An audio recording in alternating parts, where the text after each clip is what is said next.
high above the city, on a tall column, stood the statue of the Happy Prince. He was gilded all over with thin leaves of fine gold, with 2 bright sapphires for eyes, and a large red ruby that glowed on his sword hilt. He is as beautiful as a weathercock, only not quite so useful, fearing others might think him unpractical. "Why can't you be like the Happy Prince?" she said gently to her crying child. "The Happy Prince never dreams of crying for anything." "I am glad there is someone in the world who is quite happy," he said sadly, gazing up at the wonderful statue. "He looks just like an angel," they said excitedly, as the charity children emerged from the cathedral in their bright scarlet cloaks. "How do you know? You have never seen one." "Ah, but we have in our dreams." And the mathematical master frowned and looked very severe, for he did not approve of children dreaming. One night, a little swallow flew over the city. His friends had gone to Egypt 6 weeks before, but he had stayed behind, for he was in love with the most beautiful reed. "Shall I love you?" And the reed made him a low bow. So he flew round and round her, touching the water with his wings and making silver ripples. This was his courtship, and it lasted all through the summer. It is a ridiculous attachment. She has no money and far too many relations. And indeed, the river was quite full of reeds. After they had gone, he felt lonely and began to tire of his lady-love. She has no conversation, and I'm afraid that she is a coquette, for she is always flirting with the wind. "Will you come away with me?" he said hopefully to her. But the reed shook her head. She was so attached to her home. "You have been trifling with me," he cried sadly. "I am off to the pyramids. Goodbye." And he flew away. All day long he flew, and at night time he arrived at the city. "Where shall I put up?" he wondered. "I hope the town has made preparations." Then he saw the statue on the tall column. "I will put up there. It is a fine position, with plenty of fresh air." So he alighted just between the feet of the Happy Prince. "I have a golden bedroom," he whispered contentedly as he looked round, preparing to go to sleep. But just as he was putting his head under his wing, "What a curious thing!" he exclaimed, surprised. "There is not a single cloud in the sky. The stars are quite clear and bright, and yet it is raining. What is the use of a statue if it cannot keep the rain off? I must look for a good chimney pot." And he determined to fly away. But before he had opened his wings, a third drop fell, and he looked up and saw— what did he see? The eyes of the Happy Prince were filled with tears, and tears were running down his golden cheeks. His face was so beautiful in the moonlight that the little swallow was filled with pity. "Who are you?" "I am the Happy Prince," he replied softly. "Why are you weeping then?" asked the swallow with concern. "You have quite drenched me. When I was alive and had a human heart, I did not know what tears were, for I lived in the palace of Sans Souci, where sorrow is not allowed to enter. In the daytime I played with my companions in the garden, and in the evening I led the dance in the great hall. Round the garden ran a very lofty wall, but I never cared to ask what lay beyond it. Everything about me was so beautiful. My courtiers called me the Happy Prince, and happy indeed I was, if pleasure be happiness. So I lived, and so I died. And now that I am dead, they have set me up here so high that I can see all the ugliness and all the misery of my city. And though my heart is made of lead, yet I cannot choose but weep." "What? Is he not solid gold?" the swallow thought to himself. too polite to speak aloud. "Far away," continued the statue in a low musical voice. "Far away, in a little street, there is a poor house. One of the windows is open, and through it I can see a woman seated at a table. Her face is thin and worn, and she has coarse red hands, all pricked by the needle, for she is a seamstress. She is embroidering passion flowers on a satin gown for the loveliest of the Queen's maids of honor to wear at the next court ball. In a bed in the corner of the room, her little boy is lying ill. He has a fever and is asking for oranges. His mother has nothing to give him but river water, so he is crying. 'Swallow, swallow, little swallow,' he pleaded, 'will you not bring her the ruby out of my sword hilt? My feet are fastened to this pedestal, and I cannot move.' 'I am waited for in Egypt,' he said hesitantly. 'My friends are flying up and down the Nile and talking to the large lotus flowers. Soon they will go to sleep in the tomb of the great king. Swallow, swallow, little swallow, will you not stay with me for one night and be my messenger? The boy is so thirsty, and the mother so sad.' 'I don't think I like boys,' he said thoughtfully.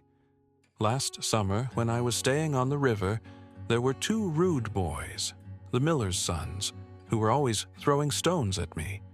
They never hit me, of course.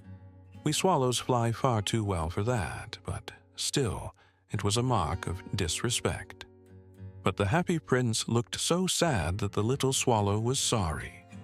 'It is very cold here,' he said gently, 'but I will stay with you for one night and be your messenger. Thank you, little swallow.' So the swallow picked out the great ruby from the prince's sword and flew away with it in his beak over the roofs of the town. He passed by the cathedral tower, where the white marble angels were sculptured. He passed by the palace and heard the sound of dancing. A beautiful girl came out on the balcony with her lover. How wonderful the stars are, and how wonderful is the power of love. I hope my dress will be ready in time for the state ball. I have ordered passion flowers to be embroidered on it, but the seamstresses are so lazy.' He passed over the river and saw the lanterns hanging to the masts of the ships. He passed over the ghetto and saw the old Jews bargaining with each other and weighing out money in copper scales. At last he came to the poor house and looked in. The boy was tossing feverishly on his bed, and the mother had fallen asleep. She was so tired. In he hopped and laid the great ruby on the table beside the woman's thimble. Then he flew gently round the bed, fanning the boy's forehead with his wings. 'How cool I feel,' said the boy softly. 'I must be getting better.' And he sank into a delicious slumber. Then the swallow flew back to the Happy Prince and told him what he had done. 'It is curious, but I feel quite warm now, although it is so cold. That is because you have done a good action.' And the little swallow began to think, and then he fell asleep. Thinking always made him sleepy. When day broke, he flew down to the river and had a bath. What a remarkable phenomenon! A swallow in winter. And he wrote a long letter about it to the local newspaper. Everyone quoted it. It was full of so many words that they could not understand. Tonight, I go to Egypt. And he was in high spirits at the prospect. He visited all the public monuments and sat a long time on top of the church steeple. What a distinguished stranger! They chirped admiringly, so he enjoyed himself very much. When the moon rose, he flew back to the Happy Prince. 'Have you any commissions for Egypt?' he called cheerfully. 'I am just starting. Swallow, swallow, little swallow, will you not stay with me one night longer? I am waited for in Egypt.' Tomorrow my friends will fly up to the second cataract. The river horse couches there among the bulrushes, and on a great granite throne sits the god Memnon. All night long he watches the stars, and when the morning star shines he utters one cry of joy, and then he is silent. Swallow, swallow, little swallow. Far away across the city, I see a young man in a garret. He is leaning over a desk covered with papers, and in a tumbler by his side there's a bunch of withered violets. His hair is brown and crisp, and his lips are red as a pomegranate, and he has large and dreamy eyes. He is trying to finish a play for the director of the theater, but he is too cold to write any more. There is no fire in the grate, and hunger has made him faint. I will wait with you one night longer. Shall I take him another ruby? Alas, I have no ruby now. My eyes are all that I have left. They are made of rare sapphires, which were brought out of India 1,000 years ago. Pluck out one of them and take it to him. Dear Prince, he said tearfully, I cannot do that. And he began to weep. Swallow, swallow, little swallow.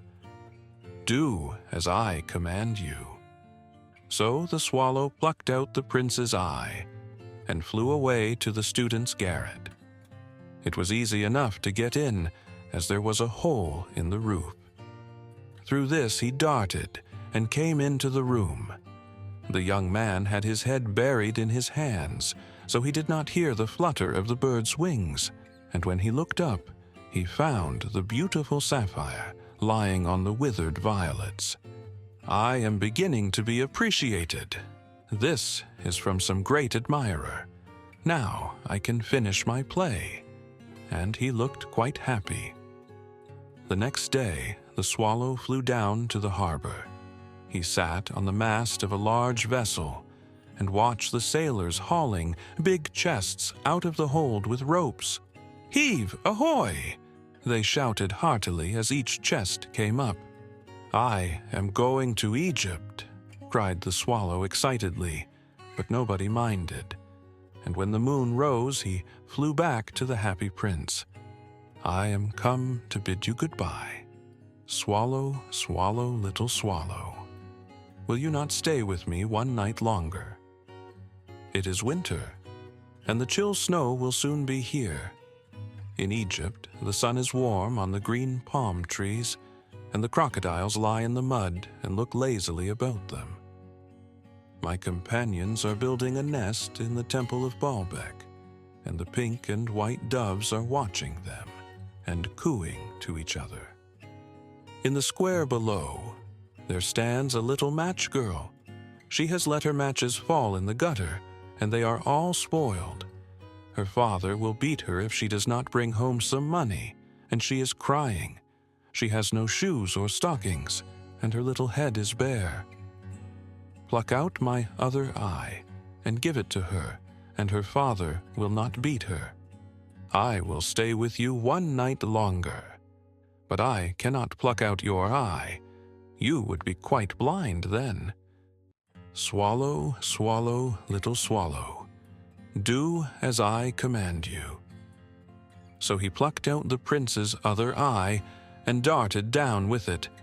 He swooped past the match girl and slipped the jewel into the palm of her hand. What a lovely bit of glass! She cried happily, and she ran home, laughing. Then the swallow came back to the prince. You are blind now, so I will stay with you always. No, little swallow, you must go away to Egypt. I will stay with you always. And he slept at the prince's feet. All the next day he sat on the prince's shoulder and told him stories of what he had seen in strange lands. He told him of the red ibises, who stand in long rows on the banks of the Nile and catch goldfish in their beaks, of the Sphinx, who is as old as the world itself and lives in the desert and knows everything, of the merchants, who walk slowly by the side of their camels and carry amber beads in their hands. Dear little swallow, you tell me of marvelous things, but more marvelous than anything is the suffering of men and of women. There is no mystery so great as misery. Fly over my city, little swallow, and tell me what you see there. So the swallow flew over the great city and saw the rich making merry in their beautiful houses, while the beggars were sitting at the gates. He flew into dark lanes and saw the white faces of starving children looking out listlessly at the black streets. Under the archway of a bridge, 2 little boys were lying in one another's arms to try and keep themselves warm. "How hungry we are! You must not lie here." And they wandered out into the rain. Then he flew back and told the prince what he had seen. "I am covered with fine gold. You must take it off, leaf by leaf, and give it to my poor. The living always think that gold can make them happy." Leaf after leaf of the fine gold the swallow picked off, till the happy prince looked quite dull and gray. Leaf after leaf of the fine gold he brought to the poor, and the children's faces grew rosier, and they laughed and played games in the street. "We have bread now," they cried joyfully. Then the snow came, and after the snow came the frost. The streets looked as if they were made of silver.